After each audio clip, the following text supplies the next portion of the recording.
Students, आज हम पढ़ेंगे रिवेलियन इन कंट्री साइड का मतलब है रूरल एरियाज, विलेजेस में किस प्रकार से रिवेलियन हुई। Rebellion means revolt, protest. अब जो है सबसे पहले इन्होंने आपको अवध का बताया है, अवध के पीजेंट्स का रिवोल्ट बताई है, किस प्रकार से उन्होंने नॉन कोऑपरेशन मूवमेंट का सहारा लेकर किस प्रकार से उन्होंने रिवोल्ट की। ये पीजेंट्स तो बच्चों आपको मालूम है, फार्मर पीजेंट्स, ये हर जगह पे जो है इनकी कंडीशन बहुत बुरी थी और हर जगह पे इनकी अपनी डिमांड्स थी और ये टैक्सेस को, लैंड रेंट को, रेवेन्यू को कम करवाने में ही इन्होंने अपना जो है सारा टाइम, सारा जीवन जो है वो व्यतीत कर दिया। अब जो है अवध जो कि एक जगह है, ये उत्तर प्रदेश में अवध जो है, जहां पर जो है ये लोग जो किसान थे उनकी जो हेल्प करने के लिए बाबा रामचंद्र आए। बाबा रामचंद्रा एक जो थे वो सन्यासी थे, जिन्होंने अपना जीवन फिजी में एज ए इंडेंचर्ड लेबरर जो है वो बिताया था। वो फिजी में बच्चों, फिजी जहां ऑस्ट्रेलिया के इधर 20 डिग्री के इधर ये फिजी है। फिजी जो है, फिजी में इन्होंने एज इंडेंचर्ड लेबरर जो है वो इन्होंने काम किया है। अब आप पूछेंगे इंडेंचर्ड लेबरर क्या है। बच्चों जो इंडेंचर लेबर जो होती है वो एक बॉन्डेड लेबर होती है। इंडेंचर लेबर जो होता है वो जो होता है bonded labour under contract to work for an employer for a specified period. अब जो है ये जो होता है ये एक पीरियड के लिए, ज्यादातर ये 5 साल के लिए। अब जो लोग थे उस समय भारत में भी बहुत गरीबी थी और कंट्रीज में भी इतनी डेवलप्ड कंट्रीज नहीं थी। चाइना से, इंडिया से ज्यादातर लोग जो है दूसरी कंट्रीज में एज इंडेंचर्ड लेबरर जो थे वो काम करने चले जाते थे। अब जो है वहां पर इनको 5 साल के लिए एक कॉन्ट्रैक्ट साइन करवाते थे। कई जगह पे 7 साल के लिए भी होता था, 5 से 7 साल का भी होता था। अब इनसे एक कॉन्ट्रैक्ट साइन करवाते थे स्पेसिफिक पीरियड के लिए। वो जो कॉन्ट्रैक्ट साइन होता था उस टाइम तक जो वर्कर होता था वो उस काम को छोड़कर नहीं आ सकता था। बच्चों जब ये यहाँ से काम करने जाते थे इनको बहुत बड़ी अट्रैक्शन दिखती थी, क्योंकि वहां पे इनको जो पेमेंट होती थी वो इनको लगता था जे हमारे देश के कंपैरिजन में इनको वहां पर बहुत सा जो है वो पेमेंट मिलेगी। लेकिन बच्चों वहां पे काम भी बहुत होता था और मोस्टली जो इंडेंचर्ड लेबर जो होते थे वहां से काम छोड़कर भागना चाहते थे, लेकिन बच्चों निकल नहीं पाते थे, क्योंकि उन्होंने इनसे कॉन्ट्रैक्ट साइन करवाया होता था और जो है उस कॉन्ट्रैक्ट के मुताबिक इनको वहीं पे रह के काम करना पड़ता था। इसलिए आप जो है इंडेंचर्ड लेबर को जो है बॉन्डेड लेबर भी कह सकते हो। इसके लिए आप जो बॉन्डेड लेबर वर्ड भी इस्तेमाल कर सकते हो। लेकिन ऐसा नहीं था कि हर एक जो है इस काम से परेशान थे। हमारे जो है वहां पे हमारे इंडिया से बहुत लोग जो है एज इंडेंचर्ड लेबर गए, जहां से बिहार से गए, उड़ीसा से गए, बंगाल से गए, तमिलनाडु से भी बहुत लोग गए। और बच्चों आप जो है वेस्ट इंडीज क्रिकेट प्लेयर जो है राम नरेश श्रवण का नाम आपने सुना होगा। उसके जो ग्रैंड पेरेंट्स थे वो इंडिया से एज इंडेंचर्ड लेबर की तरह गए थे और वहीं पे सेटल हो गए। बहुत लोग थे जो कि अपना टेन्योर कंप्लीट करने के बाद उसी जगह पे सेटल होकर अपनी जिंदगी भी जीना शुरू कर लेते थे। अब बच्चों ये हो गया, ये हमने रामचंद्र स्वामी जी के बारे में पढ़ा कि वो फिजी से आए थे और एज ए इंडेंचर्ड लेबर वहां पे काम किया था। अब भारत में आके क्या किया, अब हमने देखना भारत में आए तो उन्होंने क्या किया। भारत में आकर बच्चों उन्होंने जो है ये अवध के पीजेंट्स का साथ दिया। अवध के जो पीजेंट्स थे उस समय इनकी हालत बहुत खराब थी। अवध के पीजेंट्स एक तो लैंडलॉर्ड जो होते थे उनको लैंड का रेंट देते थे, लैंडलॉर्ड्स इनसे लैंड का रेंट लेते थे और रेंट हर साल रेंट बढ़ा देते थे। दूसरा ये क्या करते थे, जो लैंडलॉर्ड्स ने अपने लैंड्स जो इनको रेंट पे दी होती थी या लीज पर दी होती थी वो क्या करते थे, जो टेन्योर जितने साल के लिए दी होती थी उससे पहले ही इनसे जो थी वो लैंड खाली करवाना शुरू हो जाते थे, क्योंकि उनको डर था कि अगर ये टेन्योर खत्म हो गया तो ये उनकी लैंड खाली नहीं करेंगे, इसलिए किसान बहुत परेशान थे। दूसरा जो था, उस समय जो था जहां पर इन्होंने जहां पर जो था वहां पे इनसे जो है टैक्स इकट्ठा करने के लिए इन्होंने ताल्लुकदार जो है वो रखे हुए थे। इन्होंने ताल्लुकदारी सिस्टम शुरू किया हुआ था, जहां पर एक तो लैंडलॉर्ड्स थे, एक जहां पे ताल्लुकदार होते थे। अब ताल्लुक क्या हुआ? ताल्लुक होती है तहसील, प्रोविंस। ताल्लुक होती है प्रोविंस और तहसील।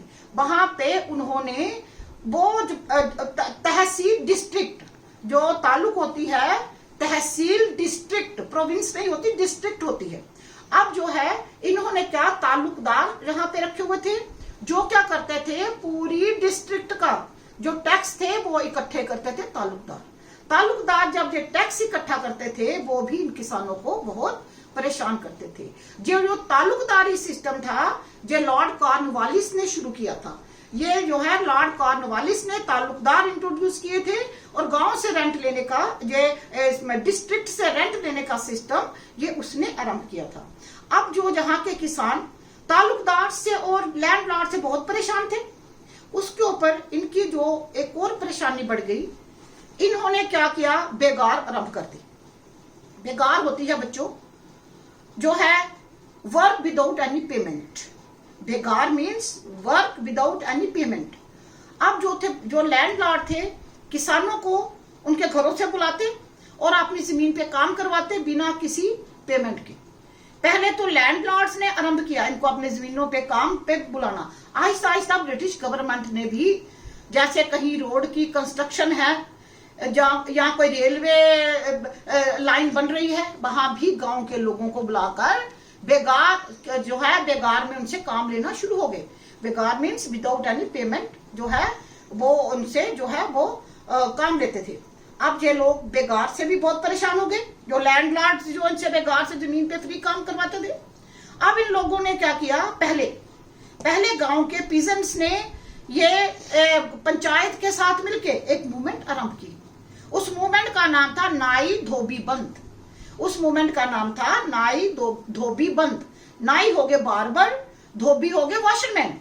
अब नाई धोबी बंद हो गई कि अब लैंडलॉर्ड्स के घर में जो फ्री में काम करने नाई जाते थे या धोबी जाते थे, उन्होंने बंद कर दिया। उन्होंने सबको कह दिया इनके घरों में, लैंडलॉर्ड्स के घरों में ना नाई जाएंगे ना धोबी जाएंगे। जो ये मूवमेंट आरंभ हुई, नाई धोबी बंद। और बच्चों, इसी के दौरान 1920 में पंडित जवाहरलाल नेहरू भी अवध के गांव में दौरा करने गए। उन्होंने भी विजिट की, उन्होंने भी अवध के गांव देखे, वहां की हालत देखी, उनको भी बहुत दुख लगा। उनको लगा कि जो है इनके लिए कुछ करना चाहिए। उन्होंने बाबा रामचंद्र के साथ मिलके उद जो है किसान सभा बनाई। उन्होंने इनके साथ मिलके उद किसान सभा बनाई, और जो है ये अक्टूबर में बनी, और 1 महीने के अंदर अंदर जो उद किसान सभा की 300 ब्रांचेस हो गई। अब उद क्या है? उद जो है अवध का पुराना नाम है।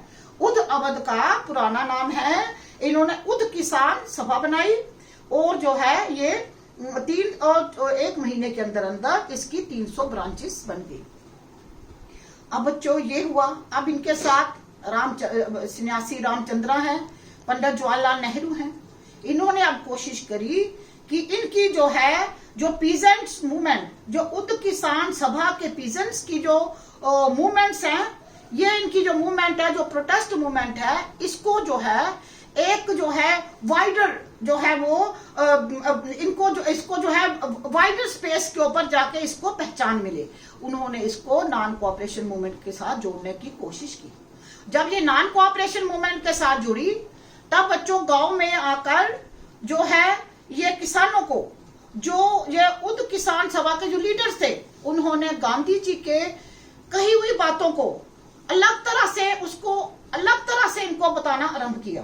गांधी जी जो बात कहते थे, उस बात का इन्होंने अलग तरह से मतलब लेकर लोगों को बताया। उन्होंने कहा आपकी बुक में दिया है, उन्होंने कहा, गांधी जी ने कहा है, no tax were to be paid and land was to be redistributed among the poors.